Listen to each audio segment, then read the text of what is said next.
Hi, my name is Terry Duran, and I'm a family nurse practitioner. And during the teaching today, we're going to talk about hospice and palliative care. And the objectives of this course are to discuss what differentiates hospice from palliative care. But we're also going to define palliative care and hospice care in detail. We're going to be describing the domains of palliative care. We're also going to discuss the history of hospice care and describe the hospice benefit. And we're also going to discuss the barriers to obtaining early hospice care. There's a woman named Dame Cicely Saunders, and she is the founder of the first modern-day hospice for terminally ill patients. Now, her aim was to add life to their days and not days to their lives. And I want us to take that perspective into this teaching. Now, historically, there's a lot of confusion in the definitions between hospice and palliative care. So among the years, there's been kind of a consensus to define the difference between the two. So let's look at the following chart, and let's start by defining the difference between the two. So let's look at hospice and palliative care. So the first question would be the definition. So the consensus is that hospice care is best applied to specific clinical programs or service delivery approaches that aim to provide specialist palliative care. Palliative care is always part of hospice care. Now, palliative care itself is best applied to a model of care. So let's go on and define it a little bit further. And that would be in the question of who qualifies. Now, in hospice care, anyone with a terminal illness who has a life expectancy of 6 months or less qualifies for hospice care. In palliative care, anyone with a serious illness qualifies, and care can begin at the start of the serious illness. The next question would be, can curative treatments be continued? In hospice care, the answer would be no. The goal of hospice is to provide comfort care when curative treatment is no longer beneficial. But in palliative care, the answer is yes. Many individuals who receive palliative care continue to receive curative treatments. The next question is, what is the focus? The focus of hospice care is symptom management, care, comfort, and quality of life of a person with a serious illness who is approaching the end of life. In palliative care, it's very similar. Symptom management, care, comfort, and quality of life of a person with a serious illness. So remember, it doesn't necessarily mean that this person is approaching the end of life. The next question is, how long can the patient receive this type of care? In hospice care, as long as the patient meets Medicare, Medicaid, or their insurer's criteria for hospice care, care continues.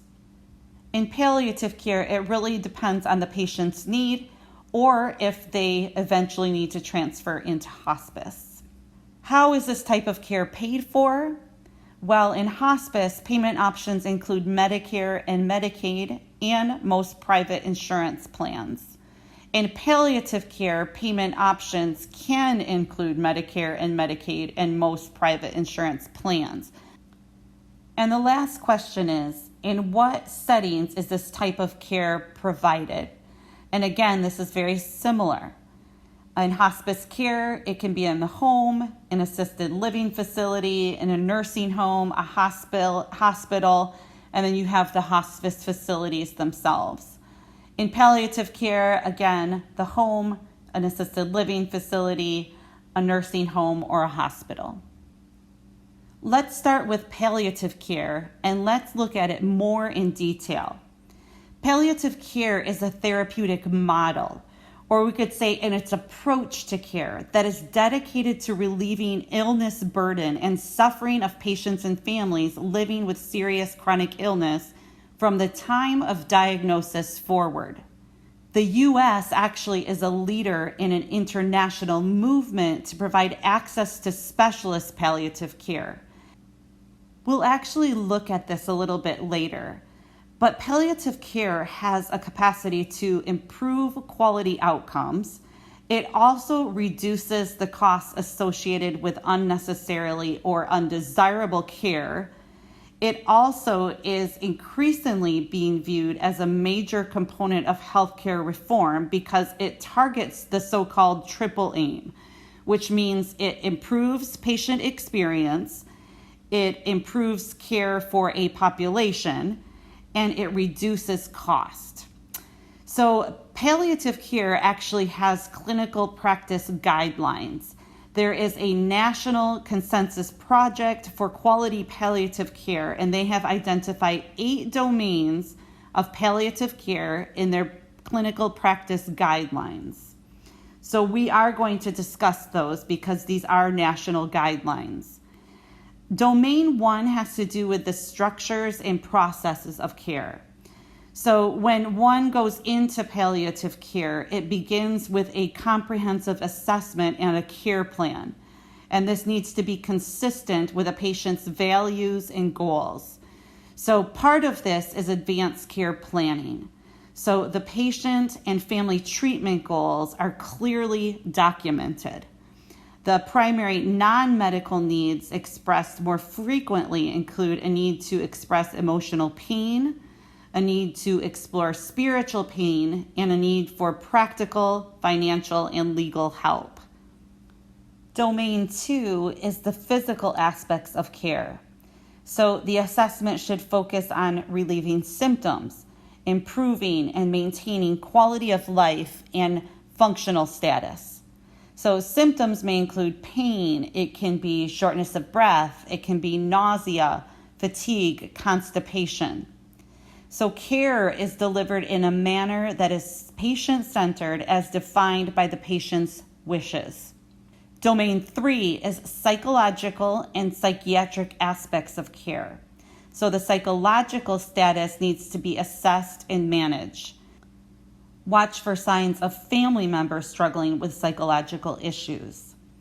Programs and resources should be available to patients and families based on assessed need for these services, and there should be a process for appropriate referrals. So these are direct referrals through consultations and specialist referral. Domain 4 is the social aspects of care. So a social assessment should address environmental and social factors, including but not limited to a social support network, financial barriers, and access to care. So this has to be access to transportation, how are they going to get their medications, also a family meeting. This is a powerful clinical tool for completing the comprehensive assessment and the planning process. And there can also be warm handoffs and referrals to local and community service providers. Domain 5 has to do with spiritual, religious, and existential aspects of care. Spirituality is a multifaceted, multidimensional human experience that includes religious and non-religious factors. The care team members must acknowledge their own spirituality. Offer support of a spiritual counselor. This could be a priest, a pastor, a chaplain, a rabbi, an imam, or another type of religious leader. Domain 6 has to do with the cultural aspects of care. Racial and ethnic minorities experience persistent healthcare disparities. Cultural origins influence the way patients and healthcare providers think about palliative and end-of-life care. So values, beliefs, and traditions need to be respected in relation to health, illness, family caregiver roles, and decision-making. So incorporate culturally sensitive resources and strategies into the plan of care and remove barriers to communication by ensuring that linguistic needs are met. Domain 7 is care of the imminently dying. Whenever possible, early access to hospice care should be facilitated. Place particular emphasis on days leading up to and just after the death of the patient. ensure the patient receives adequate management of pain and other symptoms, avoid inappropriate prolongation of dying, address spiritual and cultural needs. Signs and symptoms of impending death are recognized and communicated to patients and families. Provide support and education to the family, which includes assisting in making critical decisions, relieve possible burdens imposed on loved ones, develop post-death care and a bereavement follow-up plan, and finally, Domain 8, ethical and legal aspects of care. Address guardianship and goals of care. Honor patient preferences or those made by legal proxies or surrogate decision makers. Maintain professional boundaries. Remain knowledgeable of organizational policies. And communicate prognosis essential for informed decision making.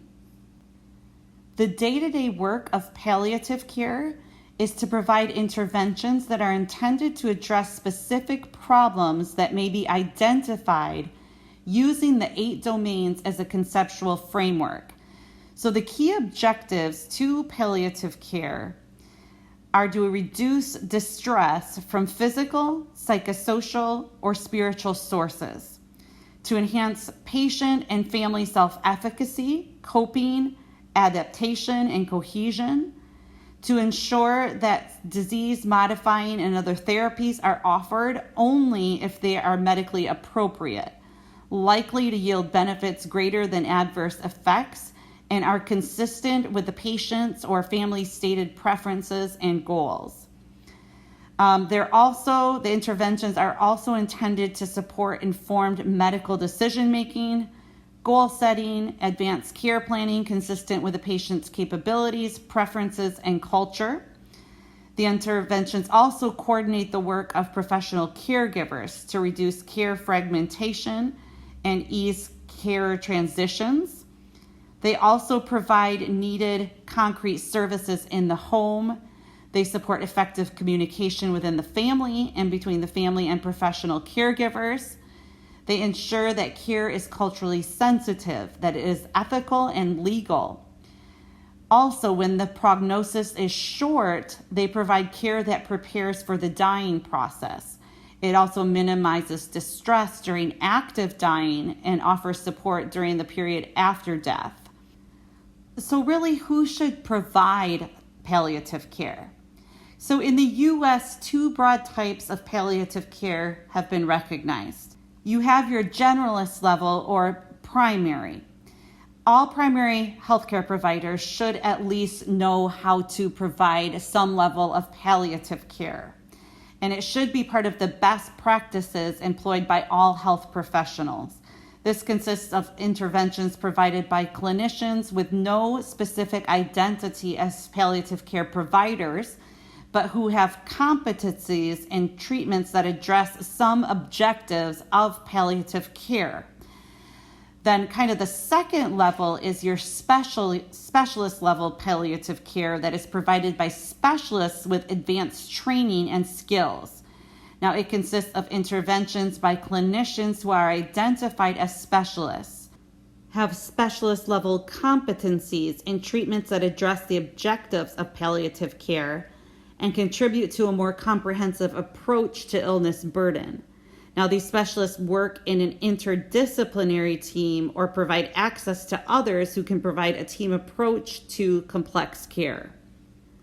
When people think about palliative care or hospice, their minds immediately go to cancer. And of course, that is part of hospice and palliative care. But there are many other serious illnesses that are common in palliative care.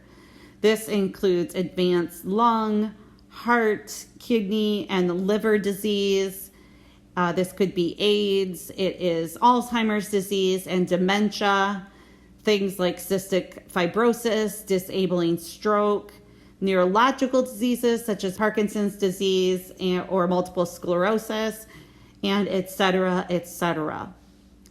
Who provides palliative care? Well, you have your physicians, you have your advanced practice providers such as physician's assistants and nurse practitioners, you have your registered nurses, your social workers, your pharmacists, your medical assistants, your dietitians, your nutritionists, your patients, your family members, your loved ones, your spiritual advisors, your community health workers, your front office staff, the physical therapists and occupational therapists, again, etc., etc.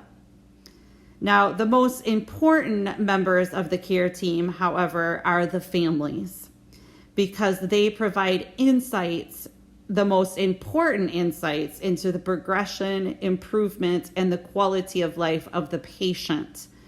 They also advocate for the patient's needs, their wishes, and their desires. They are a source of emotional support and reliability for patients in these ever-changing circumstances, especially now in healthcare. They provide long-term 24-hour care with minimal emotional and psychological support for themselves. However, sometimes family needs support from the palliative care team. They experience physical, emotional, and mental stress caring for their family member or friend. They're also prone to social isolation and caregiver burden. So they benefit from support of the overall palliative care team in the form of information, in the form of counseling, or practical assistance and training. Access to palliative care can be a little bit challenging sometimes, but there's also some opportunities. Especially in smaller communities, there's a shortage of palliative care specialists. And a lot of primary care providers don't have the knowledge to provide palliative care yet. There's also regional, socioeconomic, racial, and ethnic groups that influence access to palliative care.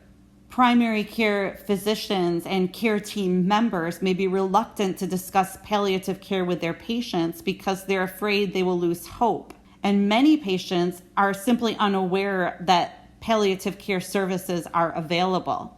So what can be done? How can this be improved? Well, there needs to be an increased access to primary palliative care. Also, developing communication strategies to help patients through the decision-making process. We can also leverage the EHR technology to facilitate appropriate referrals. And we can educate all providers and staff about palliative care and the options for palliative care. And we can also increase patient satisfaction while reducing provider burnout. So let's look a little bit closer to the benefits of palliative care. Studies show that palliative care improves quality of life and symptom burden.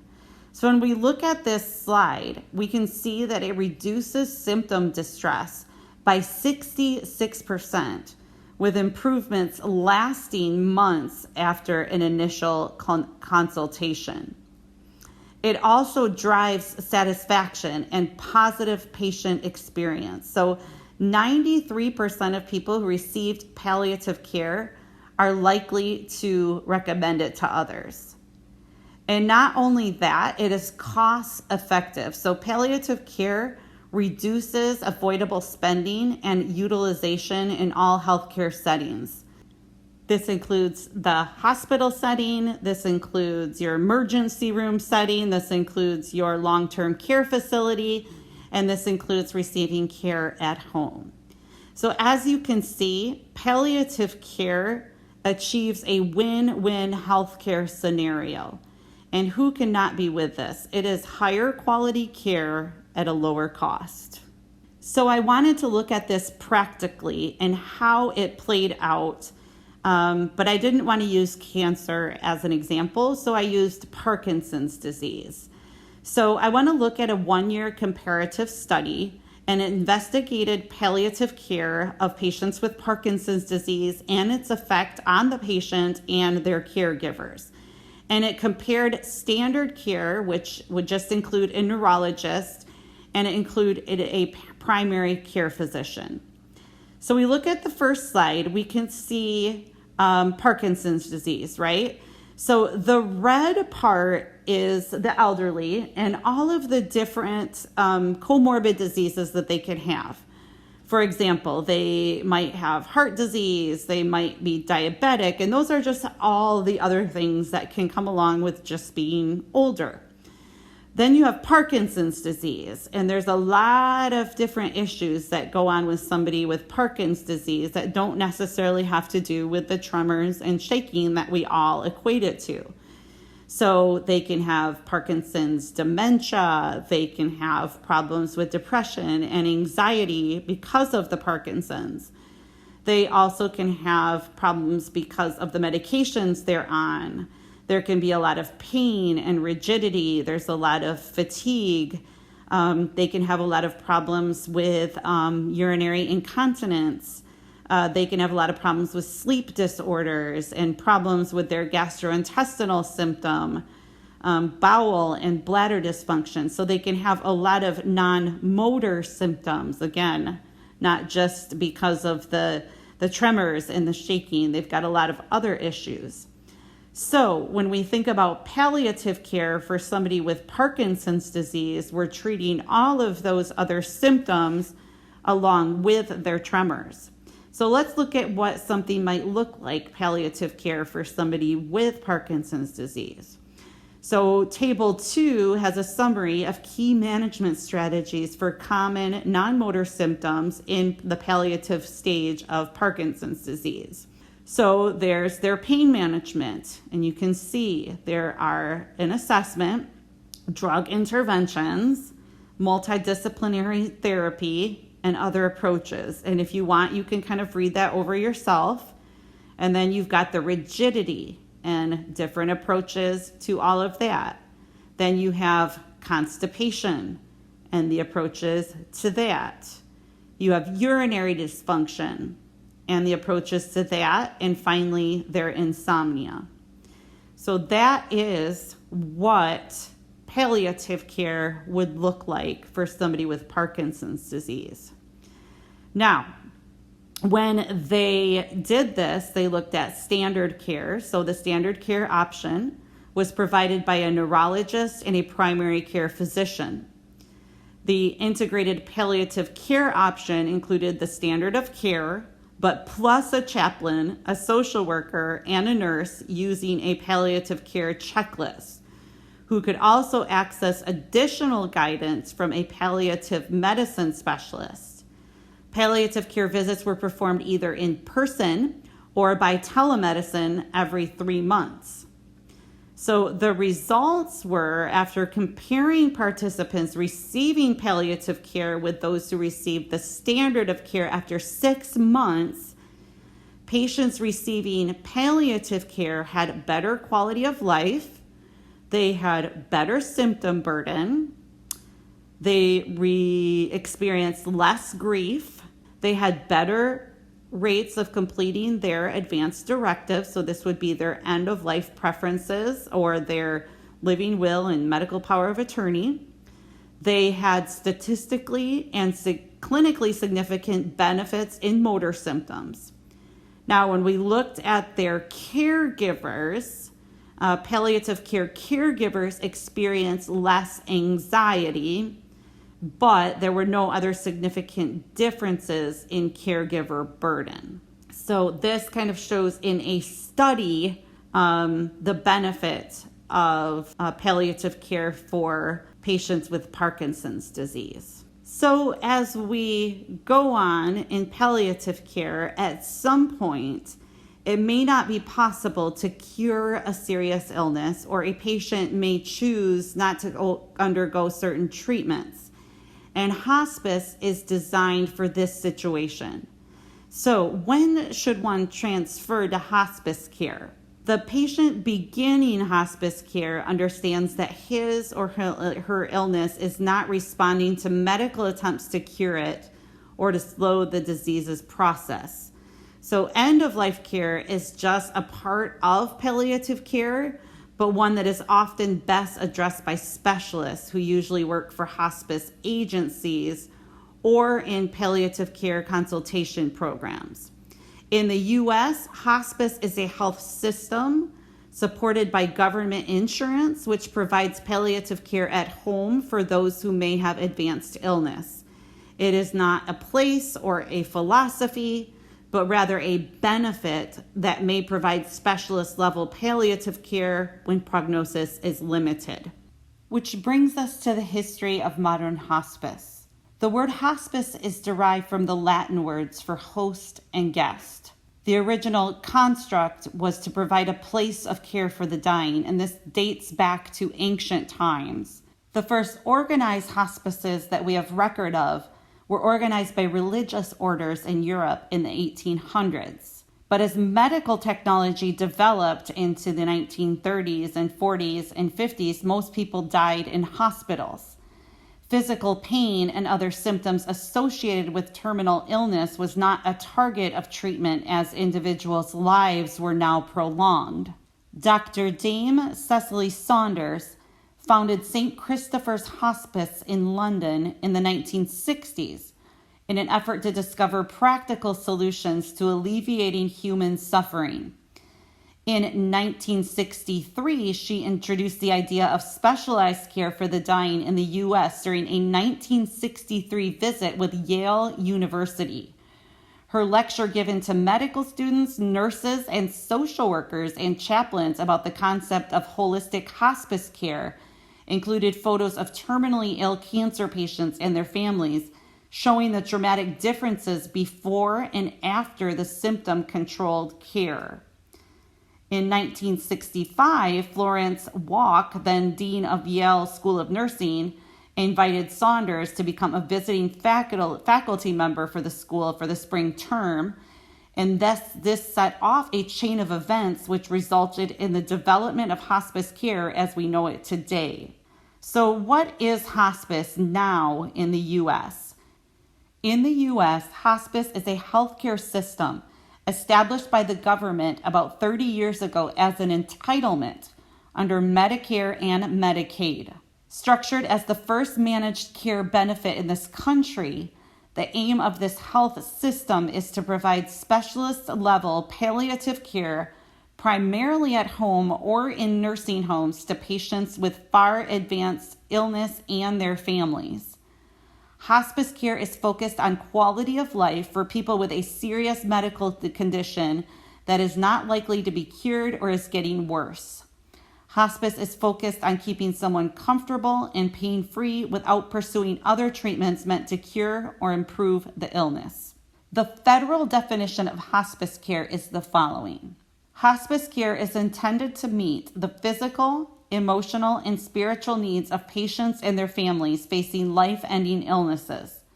The goal of hospice care is to provide comfort to the patient by assisting with pain and symptom management and enhance the quality of life for both the patient and the family. What is the hospice benefit? The hospice benefit under both Medicare and Medicaid provides reimbursement to certain agencies for a package of services related to the terminal illness. Hospice is also available through most commercial insurances. This next area is where I feel like there's a knowledge gap. How do patients actually get hospice services? Well, first, the patient must meet the qualifications that were previously discussed. Essentially, anyone with a serious illness who has 6 months or less to live can qualify for hospice care as long as they are not seeking treatment for the disease. Second, the patient needs to have a referral. Most people are referred to hospice by their physician, but individuals can also be referred by their families, or they can even refer themselves. They just need to call the hospice organization service in their region. Third, the hospice organization will contact the patient. Typically, this occurs within 48 hours after they have been referred. However, it could happen sooner depending on the situation. Eligibility requires physician certification of terminal illness, defined as a prognosis of 6 months or less if the illness, and this includes the primary diagnosis and comorbidities, runs its normal course. Fourth, the hospice representative visits. This next step is important because it will help outline the healthcare plan. In the weeks that follow, the patient will get to know the healthcare team.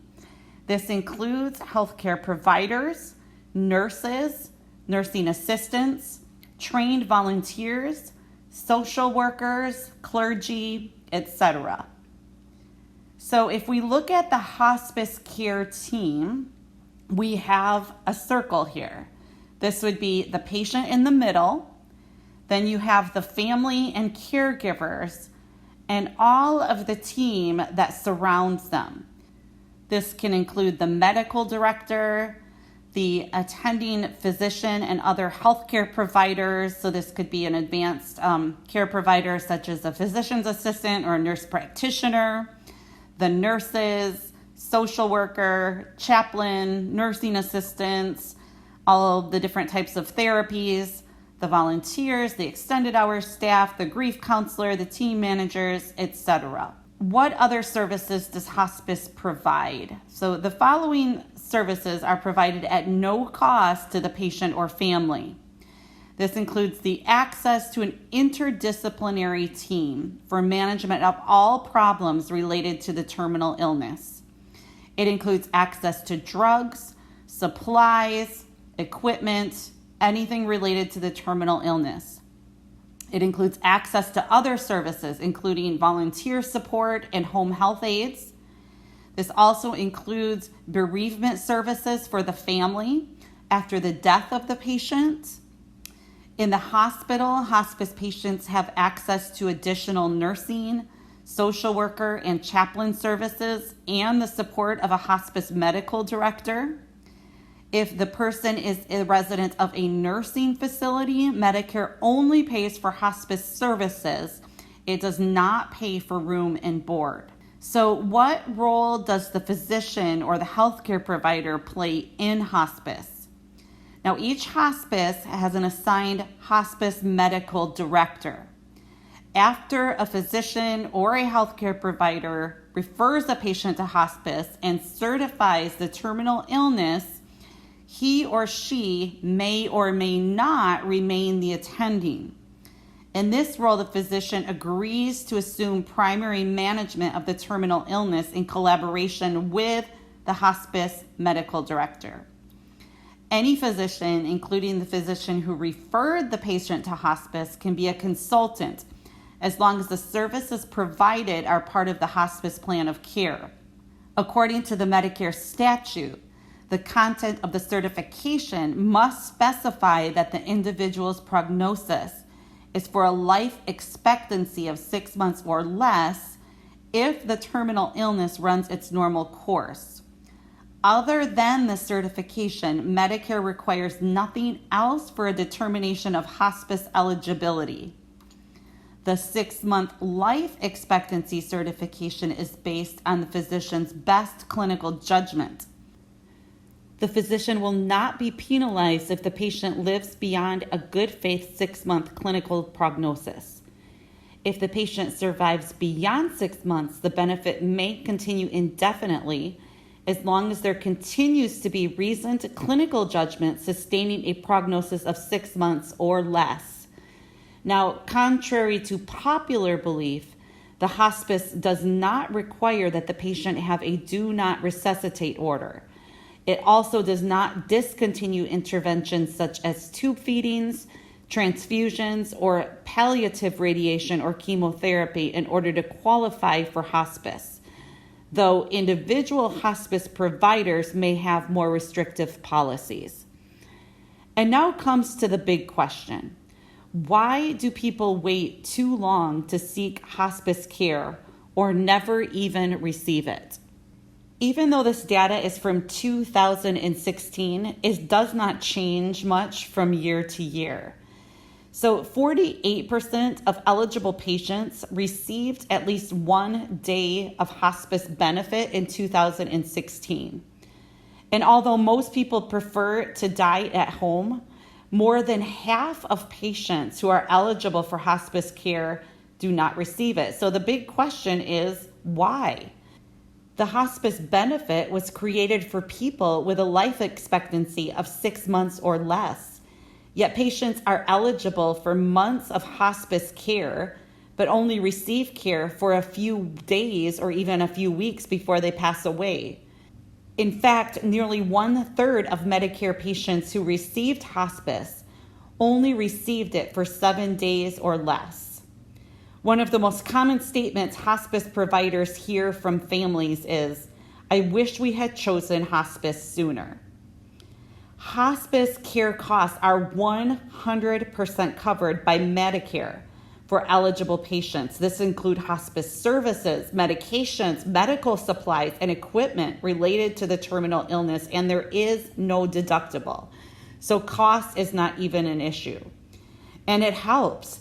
It reduces hospitalizations. It helps with pain management. There's emotional and spiritual support.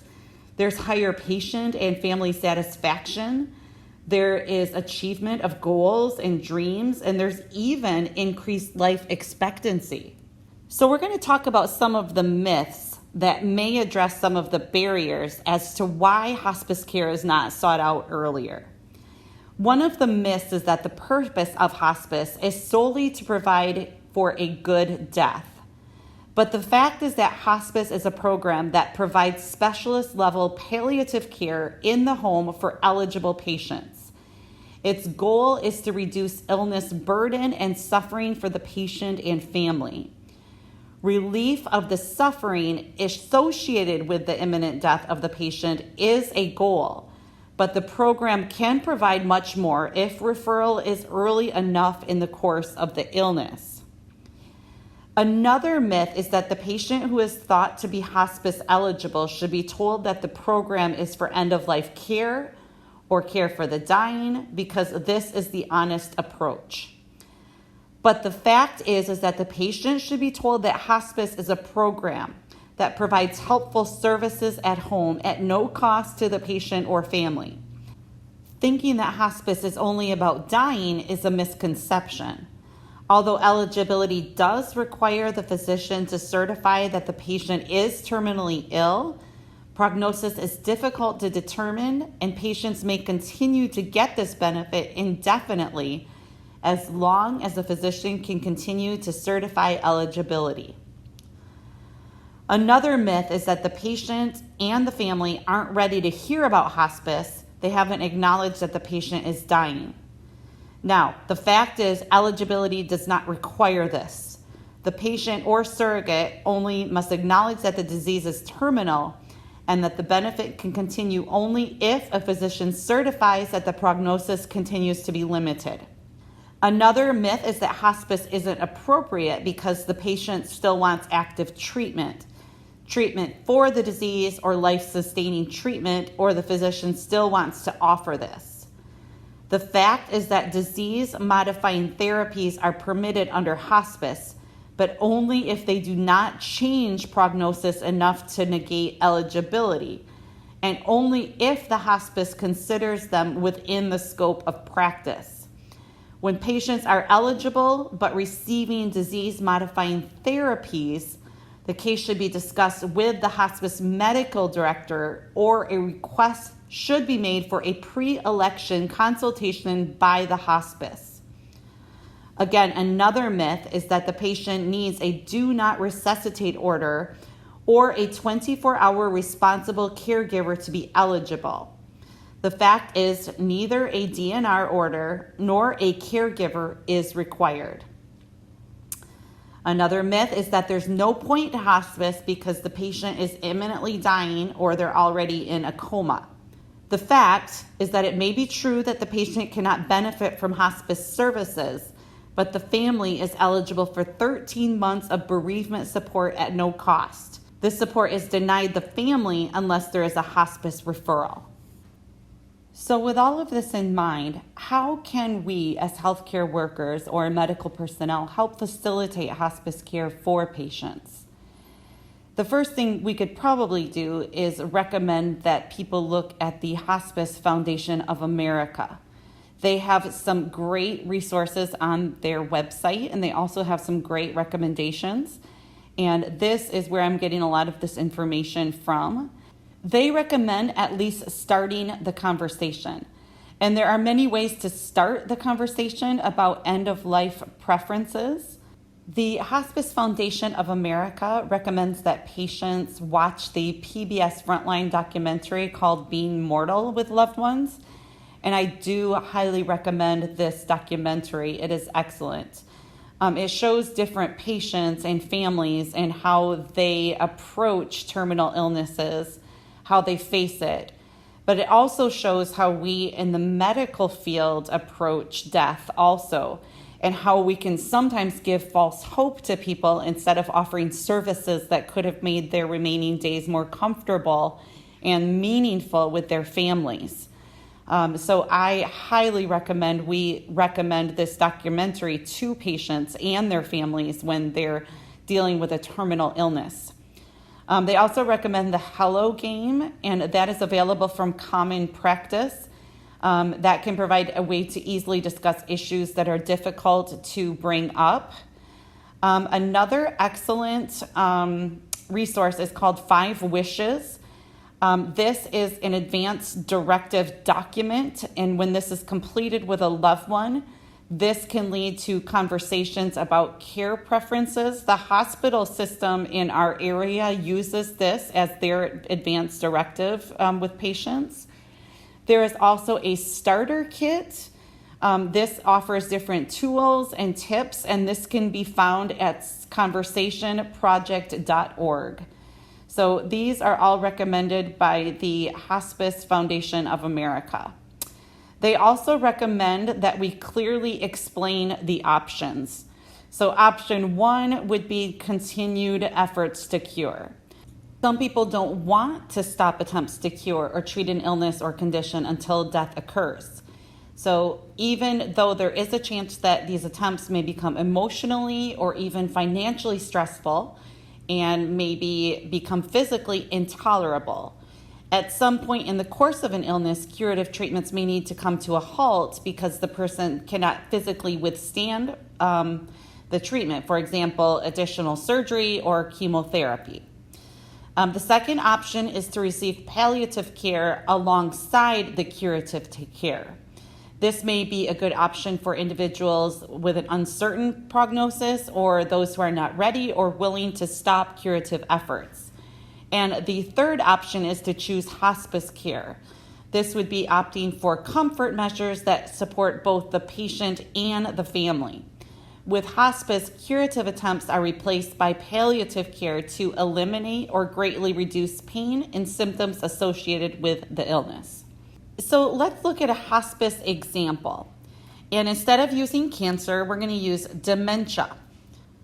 The National Hospice and Palliative Care Organization has set guidelines for when hospice may be appropriate at the end of life in dementia.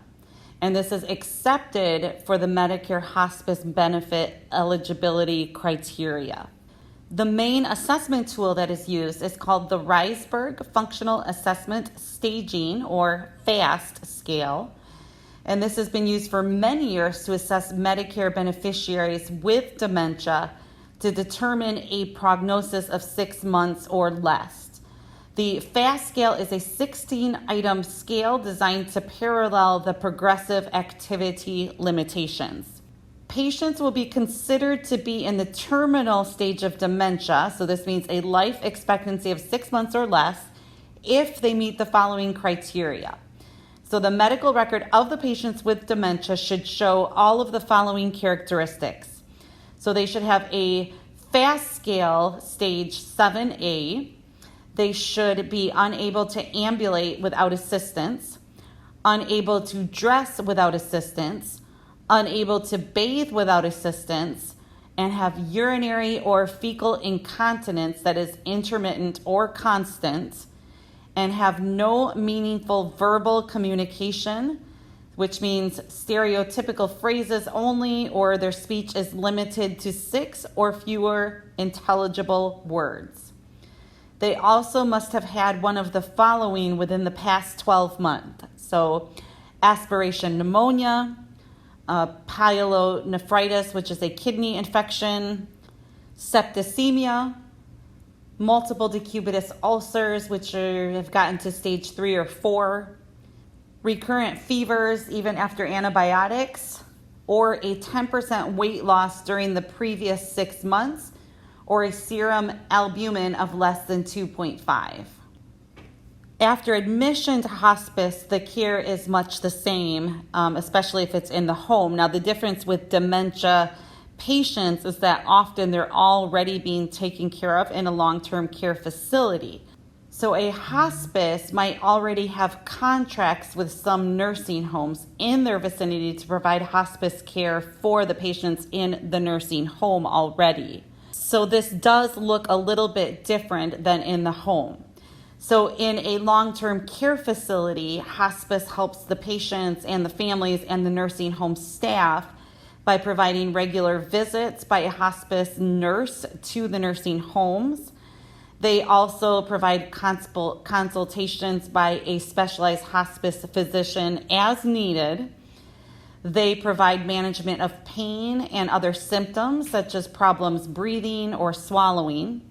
They provide education for the nursing home staff and patients and families about the patient's condition, their symptoms, their medications, and how to best care for the patient's medical needs during this phase of their illness. They also provide emotional and spiritual support for both the patient and their family during this phase of life. And this includes help for the family before and after the patient dies. They also provide medications and supplies, but only as it's related to the patient's terminal illness. They also coordinate the patient's care and medications across all of the patient's medical providers. This includes the patient's own doctors, the hospice doctors, the hospice nurses, the hospice aides, and all the nursing home staff.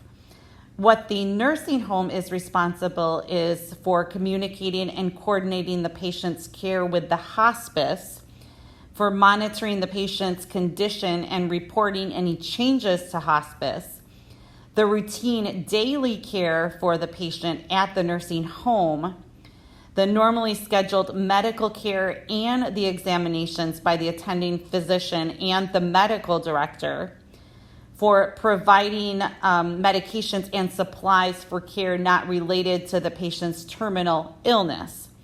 But it also bears to keep in mind that hospice benefits usually don't cover the cost of housing a patient in a nursing home or an assisted living. So this is known as the daily room and board costs.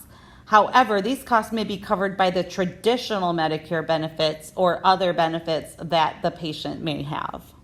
So I want to close with discussing a study that was done fairly long ago now. It was a study that looked at terminally ill patients and different factors that they felt were most important in their care. They identified 5 very important factors. The first one was relief from unpleasant symptoms. The second, avoidance of a prolonged dying process. The third was control over care decisions. The fourth was relieving loved ones of excessive care burdens. And the fifth was strengthening relationships with loved ones. And that's really what hospice and palliative care is all about.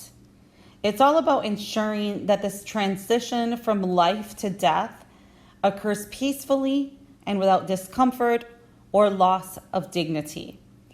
And I'll end this teaching with the quote that I started off with. It's about adding life to their days and not days to their lives. Thank you so much for joining me. Again, this is Terry Duran. I'm a nurse practitioner, and now it's time to take your quiz.